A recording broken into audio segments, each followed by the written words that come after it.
This episode is proudly supported by OpenTable. Nearly 1/3 of diners are booking same day. So they're making those decisions on the spot. And 10% are making their bookings within just a few hours. And so it's why it's so important to have booking software like OpenTable, which allows your diners to discover you. And so when restaurants are on platforms like OpenTable, they're much more likely to be discovered. We help diners to connect to restaurants. Ultimately, having technology, using technology, helps you to reattach to those diners. Experience the power of OpenTable. For an exclusive offer, visit restaurant.opentable.com.au/DITW. I love people and I love cook for them. I love the expressions when the people have the first bite and you can see on the face and they say, oh, wow, that's different. I love the expression. I love the noise. I love the sound of the restaurants. I love when the people laughing. I love when the people talking. This is the Deep in the Weeds podcast. I'm Anthony Huckstep. Some say passion for food can run through your veins, passed down from generation to generation as the core of everything the family does and shares together. There are some families that have changed the way we eat in restaurants over many generations, sharing their own story and creating stories for diners, their children and their children's children. Mario Percuoco is a chef and co-owner of Il Pontile on Sydney's iconic Woolloomoolo Wharf. Mario, how are you? I'm very well, thank you. Very, very well. It's great to have you on the show. You hail from 4 generations of chefs and restaurateurs, which is quite incredible. What's it like having that in your family history? Quite difficult. Now, 4 generations, as you say, it's 4-generation restaurant and business. And obviously born in the restaurant business. My father being a chef, constantly passed on the way of cookings, the flavors, the recipes, and the way of life of restaurants. Because, as you know, restaurants is not just cooking, but it is your way of life. 4-generation restaurant business. And after, I've been in business personally for 25 years or maybe a little bit more. And I can't think anything else I can do except being in the restaurant business. Well, you were born in Italy and you grew up there. Take us back to when you were young and what it was like growing up as a kid and the role that food played in a family where food was so important as careers as well as at the home. Yes. Now, obviously, yes, I'm born in Italy, Naples, exactly. And look, the city I'm born, and if anyone been in Naples will understand me, it is a very particular city. And the food in Naples, and where I come from, right in the middle of the city of Naples. It's very patient. Neapolitan with the food, they are extremely patient. And we have an example recipes. They all been done on particular days, like the Sunday. So in the Sunday, I remember when I was a young boy, we used to go and see each other between friends. But by 1:00 p.m., you must stay home because we had to have lunch with our whole family, with my grandfather on the table. Everybody should be, by 1 p.m., everybody should be on the table. But between our friends, we all knew it. If close to 1:00, we had to run home and sit on the table and eat the Sunday lunch. Now, I remember obviously during running around the streets as young kids, you can actually smell the mom, the grandma doing the ragu, the classic Neapolitan ragu. So you have this incredible smell and all around the streets. And then you have the grandmother who does the desserts. So you can smell the vanillas, the baking, and then you have another family who does the Genovese. That the Genovese, by the way, is on the menu. And you can smell the Genovese for kilometers away. So you have all these incredible flavors. And then I must say the flavors does change accordingly to the seasons, because then if you have the spring, the winter, the summer, you have again different smell because they're cooking according to the season. So you grew up with all that. And I can tell you when sometimes we have a bad weather in Sydney or we have a beautiful sunny day in Sydney, and I can smell, I know it maybe sounds crazy what I'm saying because I'm very, passionate about food and crazy. And sometimes I walk around the Sydney and you can have the kind of smell. Sometimes, if it's winter, you can smell the wood fire. And I remember when I was young, you can feel the kind of recipe. So I can actually feel and I can visualize a recipe according to the smell. I know it sounds crazy, but it's true. Tell us about when you realized that you wanted to be a chef and move into the hospitality sector for a career. Well, you kind of have no options.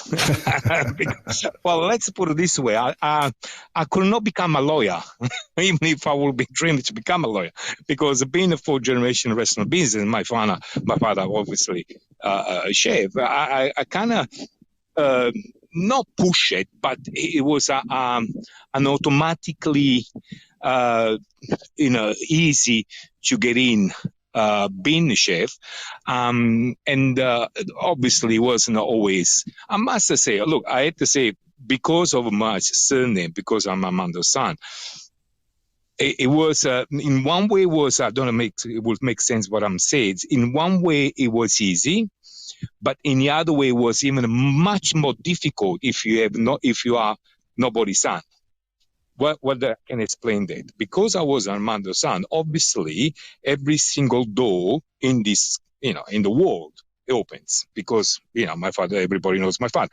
So obviously Armando's son, everybody would like to have him. And it brings the name, but obviously it was harder because I have all the eyes on me, and I had to prove that not because I'm Armando's son, but I'm my own chef, and I'm pretty good chef. Not because I'm Armando's son. Obviously, being Armando's son, that does help. So it was a double job. So, but I must say, 25 years in this business, I never regret, and always have an amazing satisfaction in this country and in Italy. Yeah, so not complain. Tell us about when you first came to Australia and what you thought about food here. Right. No. It's Sydney. I love Australia. I think it's one of the best countries in the world, and I can explain exactly. Now, I used to have restaurants in Italy, so maybe I'm one of a few chefs in this country who actually have restaurants in Italy and open the restaurants in Italy. And most of them they came as young boys, but I actually have restaurants as an adult. Open restaurants, running restaurants in Italy. So, and so when I came in Australia, look, as you know, my family been in the business restaurant in this country for a long time. And my family always, my grandfather, my father, always trying to make people understand that the Italian food is not just pizza or carbonara or bolognese, because unfortunately, many, many years ago, the Italian food, it wasn't much respectable, let's put it this way, in the old days. They thought it was, cheap pasta, but I think I had to say, my grandfather, my family, it was the first family in this country who tried to do something to make people understand that Italian can even be a nice dining, a fine dining. It doesn't have to be the cheap, stuff. That, by the way, there's nothing wrong with a cucina. We call cucina povera, but cucina povera, if it's done well, it's actually better than fine dining. Not better, but it's an incredible flavors. So. Yeah, so I have obviously always have a lot of respect about this country because, like I said, my family tried to show people that Italian food can be refined. It can be done properly if you are a proper chef, if you are a proper restaurateur, and not just in inventing yourself that before you used to be a bricklayer, a cement guy, and all of a sudden you wake up in the morning and say, let's open a restaurant. Because I can invite my friends. Yeah. with a father in the restaurant industry and a grandfather and also an uncle as well. What else did you learn from your family when it came to being a chef? Oh, a lot. Oh my God, a lot. But like you say, Tony Percuoco, he have an incredible, beautiful restaurants in Brisbane, Tartufo. Obviously, my father, my grandfather, the other uncles, they all been in the restaurant business, and a lot. I learned how to feel. That is another thing. It may sound crazy, but I always have, I've been lucky in my life because every restaurants I've been working, I always have an open kitchen. Now, when you have an open kitchen for so many years, and if some chef will hear me, will understand what I mean, you actually see the face of a customer because you see everyone, because I like to see all the customers from the kitchen. And sometimes you can actually visualize and that's what my father and my grandfather teach me, you can actually feel the customer when they sit, what kind of mood, and according to the mood, what type of food they would like to eat. I don't know if it makes sense. So I learned that, obviously. I learned that from my families because, my father knew exactly what to sell to a table, an example, because he can feel how the customer, what kind of mood it was, or if it was a romantic dinner, it was a business meeting, it's different. And I used to do that in the CBD when I used to have Acquapazza in the number one band, and when I used to have Intermezzo, because I always have an open kitchen. And sometimes I used to have a big CEO for lunch. Obviously, it was a particular dish I could cook for them because they were in the suits with the tie, and there's some particular dish that would not suit for the particular lunch. If it's a business lunch, you do different kind of food. And again, I've been lucky enough because most chefs will say, yeah, but we can't do it. But I've been lucky enough because I must say for 25 years, after a while, my regular customers, they didn't want to see the menu. They say, now, chef, you send us what you think. Some of my customers didn't even bother to look at the menu. The waiter used to go on the table and say, no, forget about the menu. Let you choose the chef. So that was obviously. So I learned that from my family. Yes, I learned the spirit, the feeling of customers, the spirit of customers, the happiness, and sometimes you even understand the flavors that they understand. In some customers, obviously you don't send a particular dish. An example, if I have a trippa, the tripes, there is a particular customer you can send it, not to everyone, So yeah, I learned the service, the ingredients, the smell. I learned from my family, the recipes. Yeah. You mentioned about becoming your own chef, even though your family history is rich with those in the hospitality sector. And in 2001, you were named by the Sydney Morning Herald as Chef Young Talent. You've won numerous hats as well. What's been the real sort of integral moments in your career? I think, obviously, have heads. It was an amazing satisfaction because when I opened Zenith in Annandale and I received the hat, I was extremely happy. Obviously, it's for a chef that is, it is very graduating. Obviously, it's a hard work. We work nearly 24 hours in the kitchen, trying to serve proper food to the customers. And when you've been rewarded, if it doesn't matter if it is a hat or if, for me, it's reward if a customer's finish the dinner and get out of the table and they come walk to the kitchen and say, chef, that was an amazing meal. For me, it's the most beautiful things the end of the night. And I can tell you actually the opposite way. If let's say you have 80 customers or 100 customers and 99 customers, let's say you have 100 customers, 99 customers, they walk out of the restaurant, they're going to say, wow, what amazing meal. And I think some chefs will understand me. And you have one customer out of 99 who say, I did not enjoy it. Trust me, you go home and you constantly thinking about the single customer, what did I done wrong with the particular customer? So, and it goes in your mind constantly all night, you know what I mean? And you try to go back on time and you say, what did I done? Because it was 99, it was okay, but that particular customer, so you start to understand what was the problem, and hopefully you pick the problem and try to not do the next time, basically. Yeah. But, the rewarding obviously is, the most beautiful day. And I must say another beautiful part of my life was when I opened a restaurant in Italy. It's an incredible satisfactory if you think about it, from a chef, young chef, and then a mature chef in Sydney. Not because I want to say, but I have the courage, and because honestly, it's not easy, but I have the courage to leave Sydney and travel back in Italy and open a restaurant. When I say open a restaurant, I didn't open a trattoria or a fast food. I opened a proper restaurant, a full-scale restaurant in Italy. And that was one of my incredible, it takes, not because I want to say, but it takes an incredible courage to do that, to go back in Italy after you left. My father said, you are crazy, you are nuts. You go back in Italy, open a restaurant, but that's, and that was an incredible reward, to be honest. Yeah.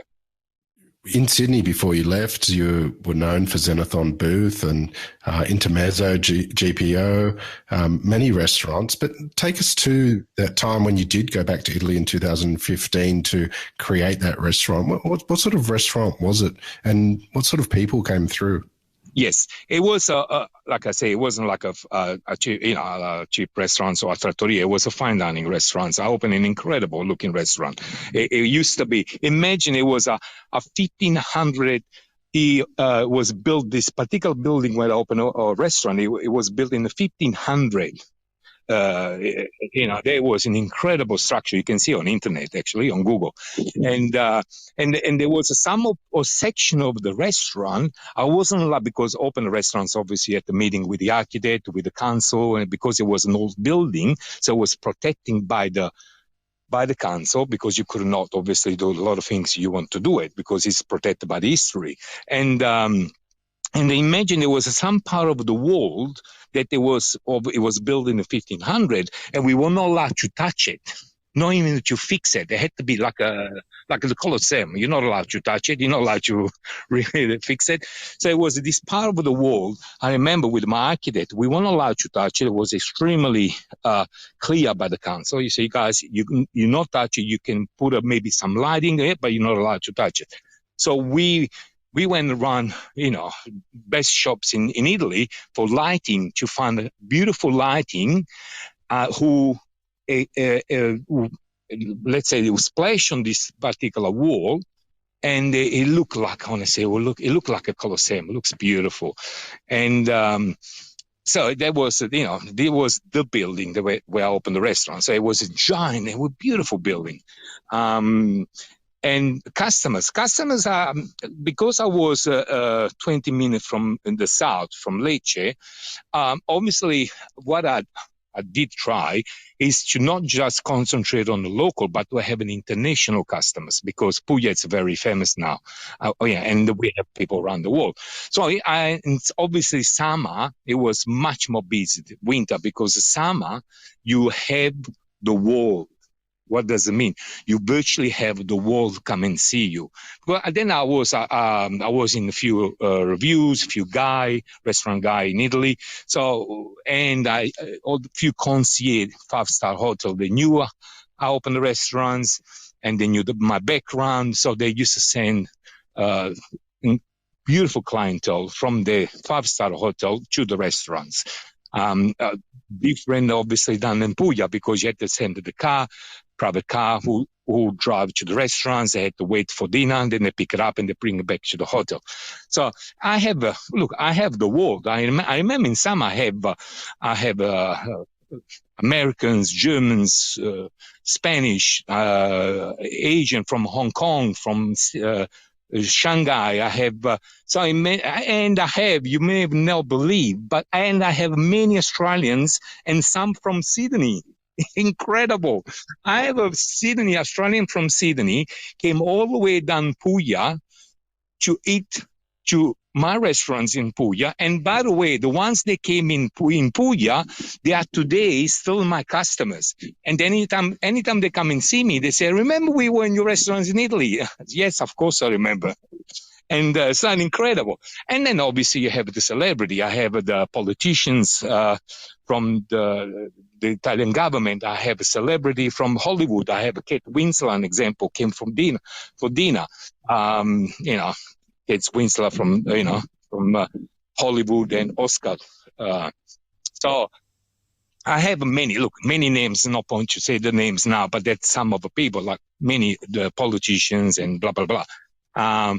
But yeah, I think that was incredible. That was fun, and I really enjoyed because I have the courage to go back in Italy from not knowing nobody and open a restaurant there with a fairly good caliber restaurant. It wasn't like a trattoria. Yeah, and dealing with Italians in Italy. Well, what brought you back to Australia after that? Very simple, very simple. Now, you have to understand, when I opened restaurants in Italy, I went by myself. And I remember I spoke with my father, and he said, look, you understand you'll be by yourself there. You have nobody, because all my family in Australia, they immigrated in Australia many, many years ago. So virtually I have nobody there. So he said, look, you'll be by yourself. I have a wife here, I have children here, I have grandkids here. So he said, it would be difficult. He didn't mention it. He said, it would be difficult because you will be virtually by yourself. And I said, I'm stubborn. I said, no, I want to try. And he said, okay, try. I had to say, he gave me my blessing. I said, try. And so basically, that's exactly what happened. I was by myself for a few years there. And the hard part was, and I don't sound dramatic, but there was that it wasn't like a force, my wife, but my poor wife was flying, travel every 4 months, 5 months to come and see me. And now you have to understand that Sydney, Rome, it's not like around the corner. It's not like a Sydney, Melbourne. You know what I mean? It's 22 hours flying. And when you land in Rome, then you have to take another airplane to land in Puya. And then you have to travel with a car for another 20 minutes to reach Lecce. So, and honestly, after a while, I feel so bad because I feel guilty. I say, look, they're doing everything. They're doing so much sacrifice for me because I want to, but I thought, okay. And I spoke to my father and he said, look, it's time to come back. Now you done, you prove yourself, you prove to everyone that you can do it. Now you can come back. I said, okay. Simple as that. Well, you've been a chef for quite some time now. Tell us about your food and your approach to cooking. My approach to cooking. My food is, like I said before, it's cucina povera. It's nothing really fancy. It's what the flavor, the traditions, what should be, or what I try to be. Anyway, no, it's what I try to be, because every chef has his own interpretation to do it. But it's what my interpretation, what I think it is right. I repeat, it's what I think is right, because perhaps another chef say, no, that's not the way to do it, but that's what I think is right. Chefs sometimes. But it's a real food. It's a honest, real food that you sit out Pontile, you can, beautiful next to the water, and you have this beautiful frittura di mare, you have this beautiful acquazzetto, you have an incredible flavors there with a beautiful glass of wine, and it's going to make your day amazing. After we went through so much with COVID and everything else, we want to talk about that, but we have some rough time in the last few months. I think that's what I will try to do, is just make people comfortable, enjoying the flavors, enjoy their friends, enjoy Sydney, because we've been locked, obviously, in the house for many months. So really enjoy this beautiful city. This is one of the most beautiful cities in the world. Well, you're on one of the most beautiful wharfs in the world as well. Tell us about the new restaurant, what it's like, and maybe a dish or two to sort of exemplify what you're cooking there. Right. So Il Pontile. Il Pontile obviously is in Woolloomoolo on the wharf. It's one of the most beautiful icon position in Sydney. It looks stunning. Look, it's going to look stunning. It looks stunning already. Beautiful colors. And food-wise, it's we have a couple of dishes that I think it suits. Now, before we talk about dishes, the way I work. Now, according to which restaurant I work, I designed the menu because this particular, for example, this particular menu will not suit if I'm in a different position, like in the city or in the mountains. Obviously, it will be different type of recipes. So what I do, according to the restaurants I design menu or my scenery. Now, obviously, Pontile is right on the water. So it's based on the freshness of the seafood. We have a few meat, no problem. In case people want some meat, we have there. But it's percentage it's a seafood, it's freshness. We have a couple of dishes that I'm very exciting. An example, the one I said before, the frittura di paranza, means misto fritto di mare. It's beautiful. I know it's classic, it's been done, but fritto means frittura. Some chefs will understand me. It's not frying. It's not. I'm very particular on fry because I'm from Naples, so frittura for us is extremely important. So the fry, if you're done properly, it's difficult and it is not. So the frittura di mare, I think imagine being sitting here with a beautiful sunny day and you have a beautiful rosé or white and you have this incredible, beautiful selection of frittura di mare. I think it's nothing better than that. So that's one particular dish that I quite enjoyed. I'm very excited. I love food. Another one that I think is going to go extremely well, and you can actually check on Google, it's linguine al cartoccio. Now, linguine al cartoccio, there is baking paper. It's a linguine cooking in partially in the baking paper. And it's full with the seafood. So imagine, so what happened is this parcel, let's call it parcel because then it's going to close like a parcel. We finish it off in the oven, blah, blah, blah. Then it goes on the table and you open this parcel and all this flavor and these flavors and the smoke goes up your nose and you can smell these beautiful flavors. It's just an incredible feeling. Yep. That's one thing that I'm excited. The last year and a half has been incredibly challenging for everyone on the planet and especially those in the hospitality sector. What sort of impact has it had on you and how are you feeling about what's to come as society opens up? Well, like you're 100% right. Well, like you say, unfortunately, the last few months or period of a life it's been quite difficult and challenging for everybody. It doesn't matter if you're a restaurant business. Imagine the doctors, the nurse, they did an incredible job around the world. Just I think they're amazing people.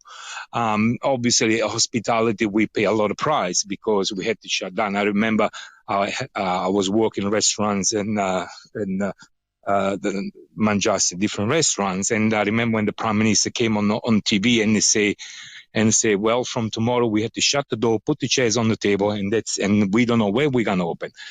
The heart just stopped. And they say, oh my God, what's going to happen? Because we didn't know, the future. And there was a difference. Then it came the beautiful news that we could open as a takeaway. And I must say, and then I love to say that, I have an amazing support by clientele, by customers. When we have permissions from the government to open for takeaway, we have an incredible requests for takeaway, and the people were just in the mood to. And I remember my docket line. It was so many, and it was like a full house. It was like a full house.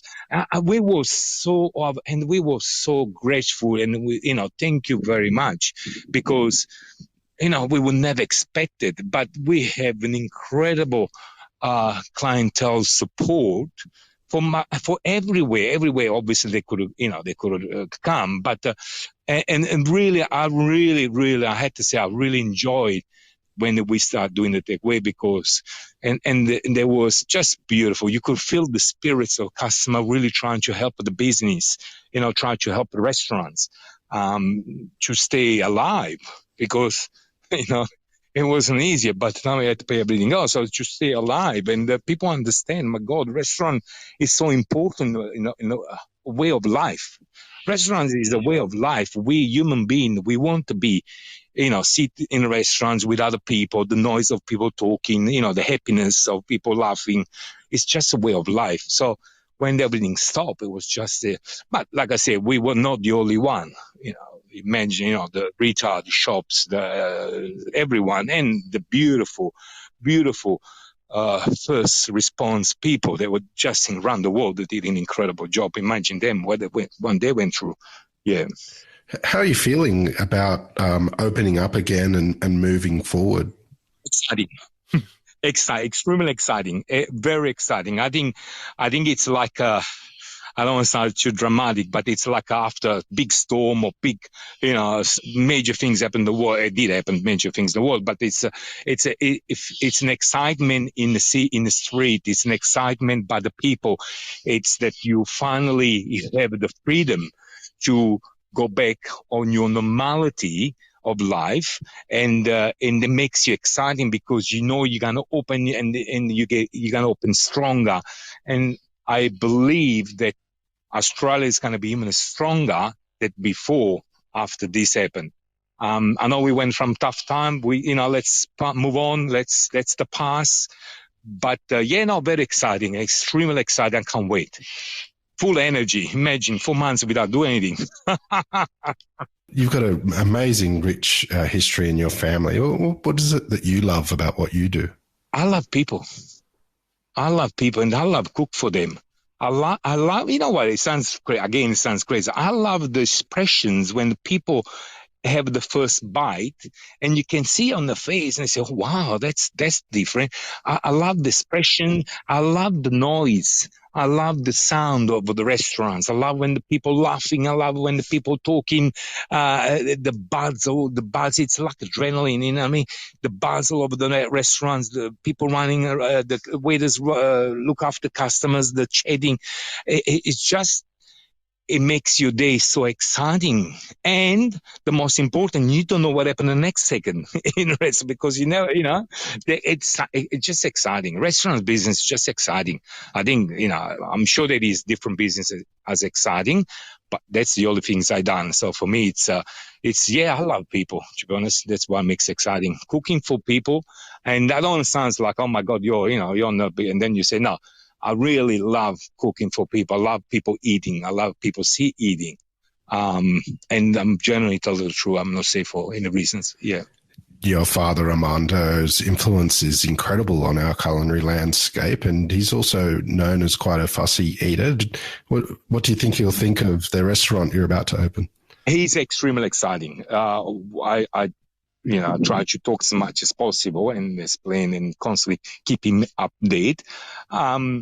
It's exciting. Obviously, always told me, make sure you do the right things. Make sure, my father is straight to the point. It doesn't go around the bush. And I had to say, if I do something wrong, he'll be the first one. It is not because he doesn't, I don't want to say the word, he doesn't care that I'm his son. If I do something wrong, he's the first one come to me and say, that is wrong. And you better fix it. So it's like I say, he doesn't go around the bush. He's straight to the point. And if I do something wrong, trust me, I will have many phone calls and told me that I did wrong. Yeah. So, but obviously he's happy. He's happy and wish for the best. Well, you're going to open the doors soon. How is it going to feel when you welcome in diners again and see their faces eating your food? Oh, I can't wait. I can't wait. I can't wait when we open the door and like I said before, I can't wait. We open the door and you can start feel the adrenaline again, because that's another important thing. It doesn't matter how many years you've been cooking. If you don't have the adrenaline, the kind of a little bit excitement when the door is open, people start coming in, it means you don't want to be a chef anymore. You know what I mean? If you do without the excitement, the a little bit emotion, a little bit adrenaline start to pumping, and if you must have, and I guarantee I have every single night. Every night we open the door, a customer come in, well, obviously before COVID, I always start to get the excitement, the adrenaline start pumping and start to get ready. And then the docket start to printing, and we start to call the dockets, and just hopefully becomes, beautiful dining, beautiful service. Well, Mario, good luck with the new restaurant. It's been an absolute honour to have you on Deep in the Weeds today to hear just a little bit of your story. Please keep in touch, and we'll catch up again soon. Thank you very much. Thank you. Lovely to talk to you. This is the Deep in the Weeds podcast. I'm Anthony Huckstep. Stay tuned as we take a deep dive into the lives of the incredible people who ply their trade in the food and hospitality sector. Special thanks to executive producer Rob Locke for making this all happen. Follow us on Instagram at Deep in the Weeds Podcast, or email us at podcast@deepintheweeds.com.au. Stay safe and be well.